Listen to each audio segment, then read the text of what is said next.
क्या आप जानते हैं कि जो चीज हम आज समझते हैं वो कल की दुनिया को बदल सकती है। नमस्कार दोस्तों और स्वागत है ऑडियो बुक समरी बाय देवान जी चैनल में। आज हम बात करेंगे उस किताब के बारे में जो न केवल बिजनेस की दुनिया में तहलका मचा चुकी है, बल्कि ये हमें अपने सोचने और करने के तरीके को भी बदलने की प्रेरणा देती है। और वो किताब है 0 to 1। ये किताब लिखी है पीटर थिल ने, जो एक प्रसिद्ध एंटरप्रेन्योर और पेपैल के को-फाउंडर हैं। तो क्या आप तैयार हैं उस यात्रा पर निकलने के लिए जहां हम सीखेंगे कि किसी नए विचार से दुनिया में कैसे बदलाव लाया जा सकता है। पीटर थिल एक ऐसी शख्सियत है जिन्होंने सिर्फ अपना ही नहीं बल्कि पूरी दुनिया का नजरिया बदलने की कोशिश की है। पेपैल को बनाने के बाद उन्होंने फेसबुक में शुरुआती निवेश किया और पलंतिर टेक्नोलॉजीज जैसी कंपनियों का भी निर्माण किया। पीटर थिल ने कई ऐसे विचार प्रस्तुत किए हैं जो आज के समय में व्यवसाय और टेक्नोलॉजी में बहुत महत्वपूर्ण है। 0 to 1 किताब उन लोगों के लिए है जो नए व्यापार या विचारों को लेकर आना चाहते हैं। इस किताब में पीटर थिल बताते हैं कि कैसे आप अपने व्यवसाय को 0 से 1 तक ले जा सकते हैं, यानी एक नई शुरुआत से जहां कुछ नहीं था अब वहां एक नई और खास चीज होगी।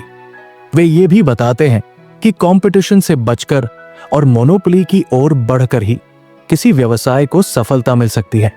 इस किताब में पीटर थिल ने खुद के अनुभवों और बिजनेस के अनेकों पहलुओं से जुड़ी सच्चाइयों को साझा किया है।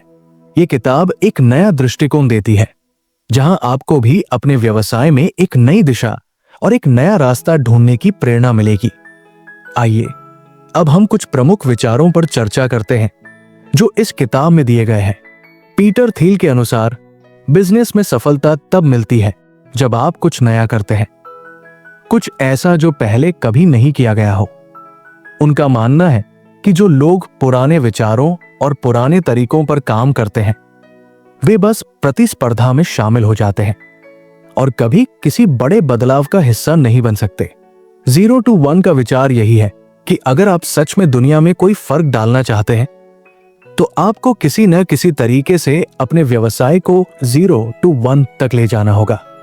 इसका मतलब है आपको न केवल वर्तमान बिजनेस मॉडल से बाहर जाकर सोचना होगा, बल्कि आपको कुछ ऐसा बनाना होगा जो पहले से अलग और बेहतर हो।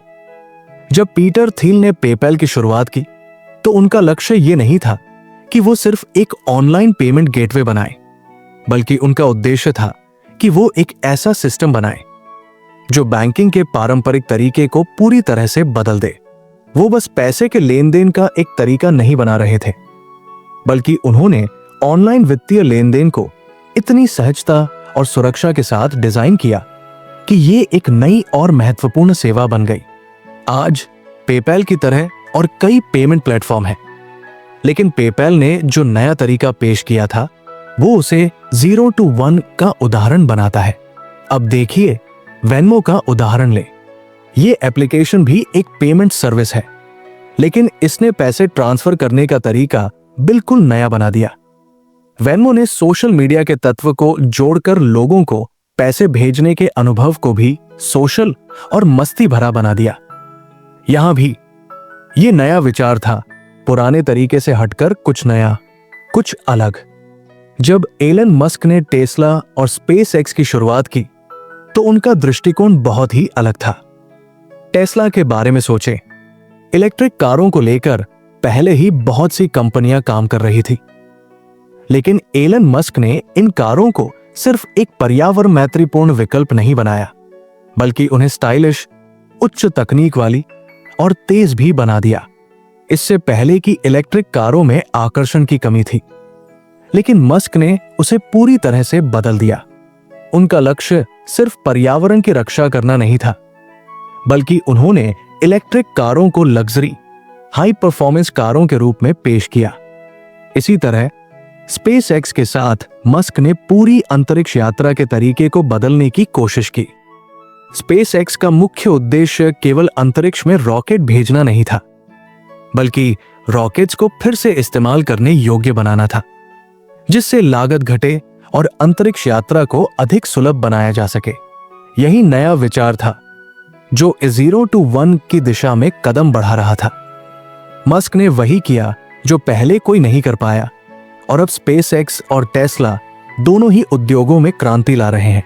एक और शानदार उदाहरण एयरबीएनबी का है।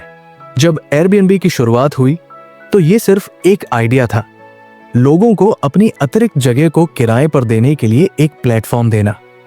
उस समय लोग सोचते थे कि होटल या गेस्ट हाउस ही रहन-सहन के लिए सबसे अच्छे विकल्प है, लेकिन एयरबीएनबी ने अपना तरीका बदला और एक नया बाजार खोला।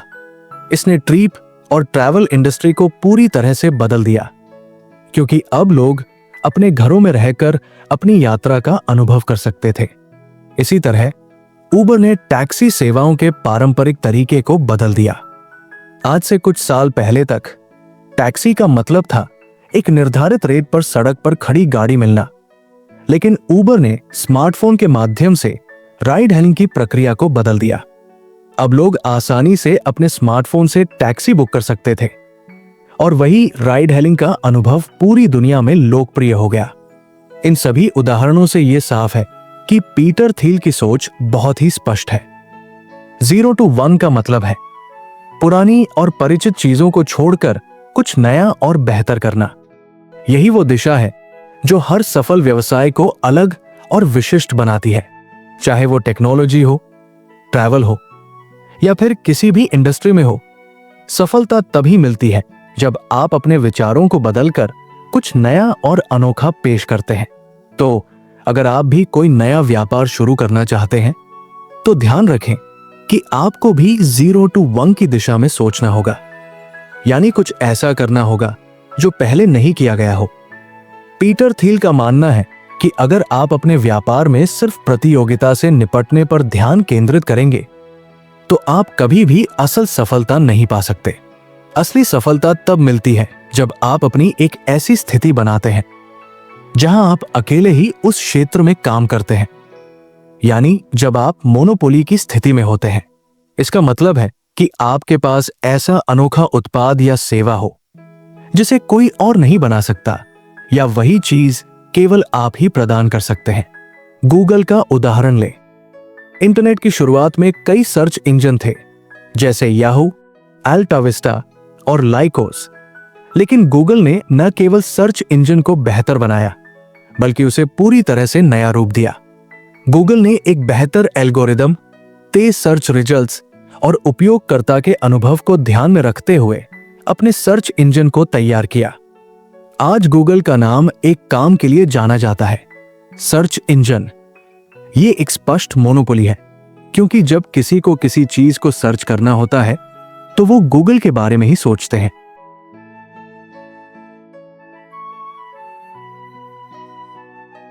गूगल ने प्रतिस्पर्धा से बचने के लिए जो किया वो बहुत महत्वपूर्ण था। उन्होंने न केवल अपनी सेवा को बेहतर किया, बल्कि उन्होंने उसे इतना अच्छा और अलग बना दिया कि लोग और कंपनियां बिना किसी विकल्प के उसी का इस्तेमाल करने लगे। यही कारण है कि गूगल की पूरी दुनिया में मोनोपोली है और उनके सामने कोई बड़ी प्रतिस्पर्धा नहीं है, क्योंकि उनका उत्पाद किसी अन्य से बेहतर और अलग है। जब एप्पल ने अपना पहला आईफोन लॉन्च किया तब बाजार में कई स्मार्टफोन निर्माता कंपनियां थी, जैसे नोकिया, मोटोरोला, सैमसंग और ब्लैकबेरी। लेकिन एप्पल ने स्मार्टफोन को सिर्फ एक गैजेट नहीं बल्कि एक स्टेटस सिंबल बना दिया। एप्पल का आईफोन न केवल अच्छा दिखता था, बल्कि उसकी टॉप क्वालिटी, यूजर इंटरफेस और उपयोगकर्ता अनुभव ने उसे एक तरह से मोनोपोली बना दिया। जब लोग स्मार्टफोन खरीदने का सोचते हैं तो उनके दिमाग में एप्पल का नाम पहले आता है। यही मोनोपोली की ताकत है। जब आप एक खास प्रकार की सेवा या उत्पाद को पूरी तरह से अपने नियंत्रण में लाते हैं। एप्पल ने प्रतिस्पर्धा से बचने के लिए जो कदम उठाए वो ये था कि उन्होंने स्मार्टफोन को न केवल एक तकनीकी उत्पाद बल्कि एक स्टाइलिश और प्रीमियम अनुभव बना दिया। यह प्रतिस्पर्धियों से बहुत अलग था और उपयोगकर्ताओं को एक ऐसी भावना देने लगा कि एप्पल का उपयोग करने से उन्हें कुछ खास मिल रहा है। इसी वजह से एप्पल ने स्मार्टफोन उद्योग में अपनी मोनोपोली स्थापित की। Amazon का भी यही तरीका है। शुरू में Amazon सिर्फ किताबें बेचने वाला एक ऑनलाइन स्टोर था, लेकिन जेफ बेजोस ने बहुत जल्दी ये समझ लिया कि अगर वो सिर्फ किताबों तक सीमित रहते हैं तो वो कभी भी एक बड़ा नाम नहीं बन पाएंगे। उन्होंने ऑनलाइन शॉपिंग के अनुभव को पूरी तरह से बदल दिया और हर प्रकार की वस्तु को ऑनलाइन बेचना शुरू किया। साथ ही Amazon ने अपनी लॉजिस्टिक और डिलीवरी सर्विस को इतनी बेहतर बनाया कि ग्राहकों के पास कोई विकल्प ही नहीं बचा। आज Amazon दुनिया के सबसे बड़े ऑनलाइन रिटेलर के रूप में स्थापित है। Amazon ने अपने उत्पादों की गुणवत्ता, डिलीवरी की तेजी और ग्राहक सेवा को इस तरह से रखा कि लोगों के लिए और किसी विकल्प का होना बहुत मुश्किल हो गया। उन्होंने न केवल प्रतिस्पर्धियों से मुकाबला किया, बल्कि उसे हर कदम पर पीछे छोड़ते हुए खुद को एक मोनोपोली में बदल दिया। एलन मस्क की टेस्ला भी एक उदाहरण है।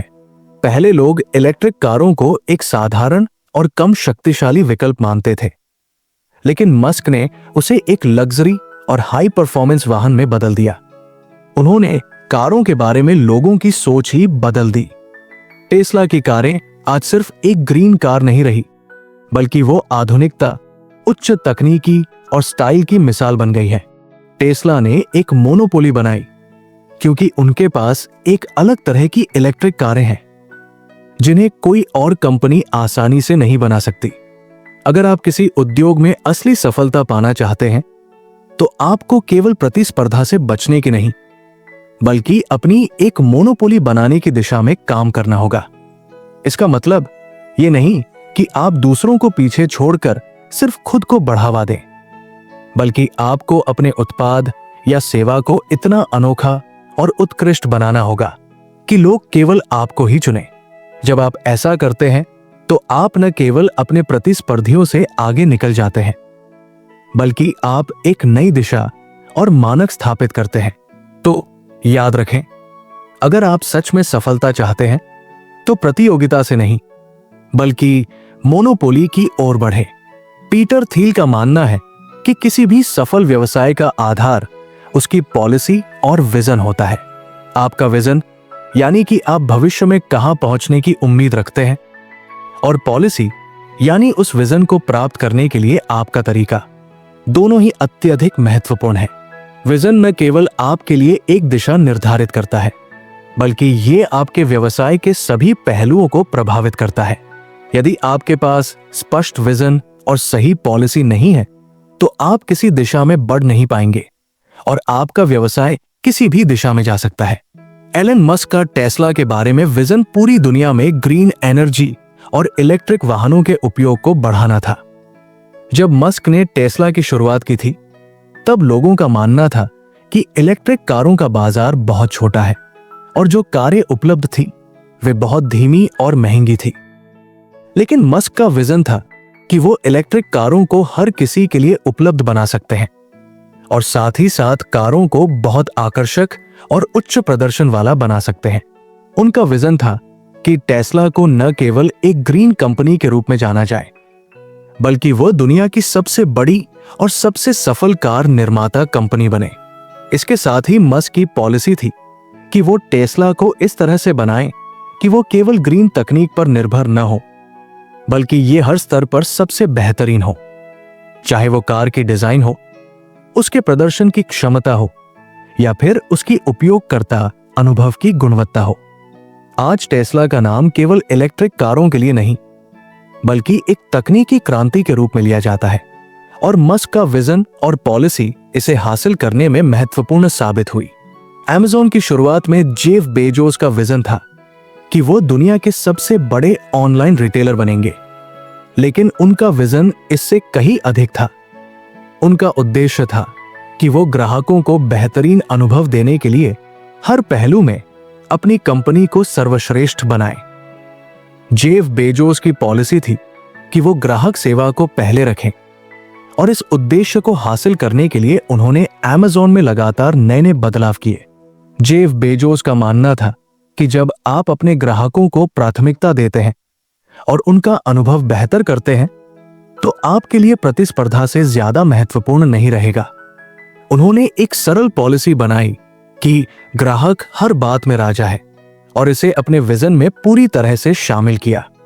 इसका परिणाम यह हुआ कि Amazon ने हर साल अपने ग्राहकों के लिए नए नए तरीके और उत्पाद लाए और आज Amazon का नाम दुनिया में सबसे बड़े ऑनलाइन रिटेलर के रूप में लिया जाता है। स्टीव जॉब्स का विजन था कि वो तकनीकी उत्पादों को न केवल उपयोगी बनाएंगे बल्कि उन्हें एक कला के रूप में प्रस्तुत करेंगे। उन्होंने एप्पल के उत्पादों को इतना आकर्षक और उपयोगकर्ता मित्र बनाया कि वे केवल तकनीकी उपकरणों से कहीं अधिक बन गए। उनका मानना था कि जब आप अपने उत्पादों को सुंदर और सरल बनाते हैं तो ग्राहक उसे सिर्फ एक कार्यात्मक वस्तु के रूप में नहीं बल्कि एक अनुभव के रूप में देखते हैं।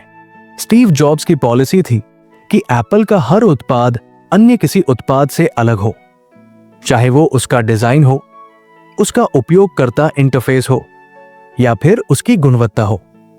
यही कारण है कि एप्पल के उत्पाद हमेशा सबसे पहले बाजार में आते हैं और उन्हें शानदार तरीके से प्रस्तुत किया जाता है। एप्पल का विजन और पॉलिसी दोनों मिलकर उसे दुनिया की सबसे मूल्यवान तकनीकी कंपनी बना पाते हैं। जब आप व्यवसाय शुरू करते हैं या उसे बड़ा बनाना चाहते हैं तो सबसे महत्वपूर्ण चीज यह है कि आपका विजन स्पष्ट हो और उस विजन को हासिल करने के लिए पॉलिसी भी मजबूत हो। यदि आप अपने व्यवसाय के विजन को समझते हैं और उसकी दिशा सही तरीके से तय करते हैं तो आपका व्यवसाय केवल प्रतिस्पर्धा से बाहर निकलकर मोनोपोली में बदल सकता है। विजन और पॉलिसी का सही संयोजन आपके व्यवसाय को सही दिशा में ले जाता है और सुनिश्चित करता है कि आप सफलता की ओर बढ़ रहे हैं। ये सिर्फ एक दिशा नहीं है बल्कि ये आपके व्यापार के हर पहलू को प्रभावित करता है, जैसे आपके उत्पाद, सेवाएं और ग्राहक अनुभव। पीटर थिल का मानना है कि किसी भी व्यवसाय के सफल होने के लिए तकनीकी इनोवेशन यानी नई तकनीकी प्रणालियों और विचारों का समावेश करना बेहद महत्वपूर्ण है। ये इनोवेशन केवल उत्पादों या सेवाओं तक सीमित नहीं होता बल्कि ये आपके बिजनेस मॉडल, आपके काम करने के तरीके और आपके व्यवसाय के लिए नए अवसरों को उत्पन्न करने के लिए भी जरूरी है। तकनीकी इनोवेशन का मतलब सिर्फ नई तकनीक के इस्तेमाल से नहीं बल्कि इसका मतलब यह भी है कि आप अपने बिजनेस के पुराने तरीके को नए, बेहतर तरीके से कैसे बदल सकते हैं। जब हम टेस्ला के बारे में बात करते हैं तो हमें समझना चाहिए कि कंपनी ने केवल इलेक्ट्रिक कारों का निर्माण नहीं किया बल्कि उसने पूरी कार इंडस्ट्री को ही एक नई दिशा दी। पहले जब इलेक्ट्रिक कारों का विचार आता था तो लोग उसे धीमा, महंगा और कम प्रदर्शन वाला मानते थे, लेकिन टेस्ला ने तकनीकी इनोवेशन को इस तरह से लागू किया कि उसने इलेक्ट्रिक कारों को न केवल आकर्षक और तेज बनाया बल्कि उसे हर एक व्यक्ति के लिए व्यवहारिक और सस्ता भी बना दिया। टेस्ला ने बैटरियों और मोटर तकनीक में क्रांतिकारी बदलाव किए जिससे कारें ज्यादा दूरी तक चलने लगी और बैटरी की लाइफ भी बढ़ गई। साथ ही टेस्ला के ऑटो पायलट फीचर ने ड्राइविंग को एक नया अनुभव दिया। यह सिर्फ तकनीकी उन्नति नहीं थी बल्कि यह साबित कर दिया कि इनोवेशन से किसी उद्योग के पूरे नजरिए को बदल दिया जा सकता है। जब एप्पल ने आईफोन लॉन्च किया तो यह सिर्फ एक स्मार्टफोन नहीं था बल्कि यह मोबाइल तकनीक का नया रूप था। पहले फोन केवल कॉल करने और टेक्स्ट भेजने के लिए होते थे, लेकिन आईफोन ने पूरी तरह से काम करने के तरीके को बदल दिया। स्टीव जॉब्स का विजन था कि फोन को एक इंटरएक्टिव डिवाइस बनाना चाहिए जहां लोग सिर्फ बात नहीं करेंगे बल्कि वो मनोरंजन, काम, खरीदारी और सोशल इंटरैक्शन सभी एक जगह कर सकेंगे। आईफोन का multi touch screen, sleek design और एप्स की क्रांति ने मोबाइल इंडस्ट्री को पूरी तरह से नया रूप दिया। ये तकनीकी इनोवेशन सिर्फ एक नया उत्पाद नहीं था बल्कि ये एक ऐसा अनुभव था जिसे लोग हर दिन अपनी जिंदगी में इस्तेमाल करते थे। Amazon ने अपने व्यापार में तकनीकी इनोवेशन को बड़े पैमाने पर लागू किया है, खासकर अपनी क्लाउड सेवा AWS, Amazon वेब सर्विसेज के माध्यम से। AWS की शुरुआत के पहले कंपनियां अपने डेटा को स्टोर करने और प्रोसेस करने के लिए महंगे सर्वर खरीदती थी, लेकिन Amazon ने इसे सस्ता और अधिक प्रभावी बनाने के लिए क्लाउड कंप्यूटिंग का रास्ता अपनाया। अब कंपनियों को अपने डेटा स्टोर करने और प्रोसेस करने के लिए महंगे हार्डवेयर की जरूरत नहीं पड़ती। वे AWS के माध्यम से अपने आवश्यकता अनुसार डेटा का इस्तेमाल कर सकती है। इस तकनीकी इनोवेशन ने Amazon को एक नया मार्केट और नए अवसर प्रदान किए। साथ ही इसने अन्य छोटे व्यवसायों के लिए भी अपनी सेवाएं शुरू करने का एक नया तरीका प्रदान किया। नेटफ्लिक्स का उदाहरण भी तकनीकी इनोवेशन का बेहतरीन उदाहरण है। पहले फिल्में और टीवी शो केवल टीवी चैनलों और सिनेमाघरों में देखे जा सकते थे, लेकिन नेटफ्लिक्स ने इंटरनेट पर स्ट्रीमिंग की तकनीक का इस्तेमाल करके एक नई क्रांति ला दी।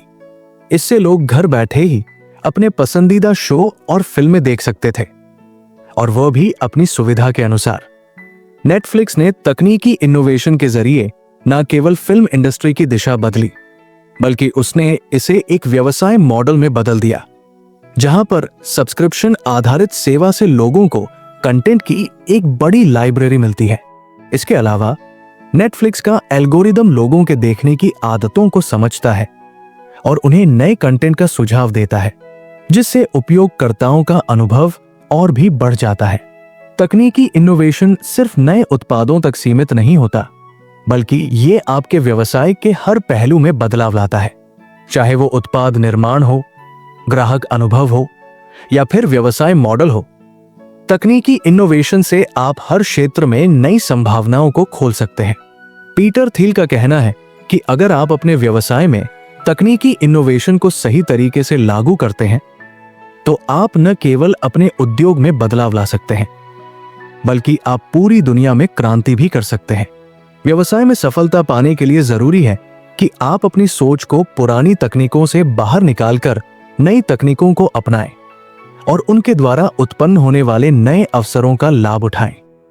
यही तकनीकी इनोवेशन आपके व्यवसाय को भविष्य के लिए तैयार करेगा।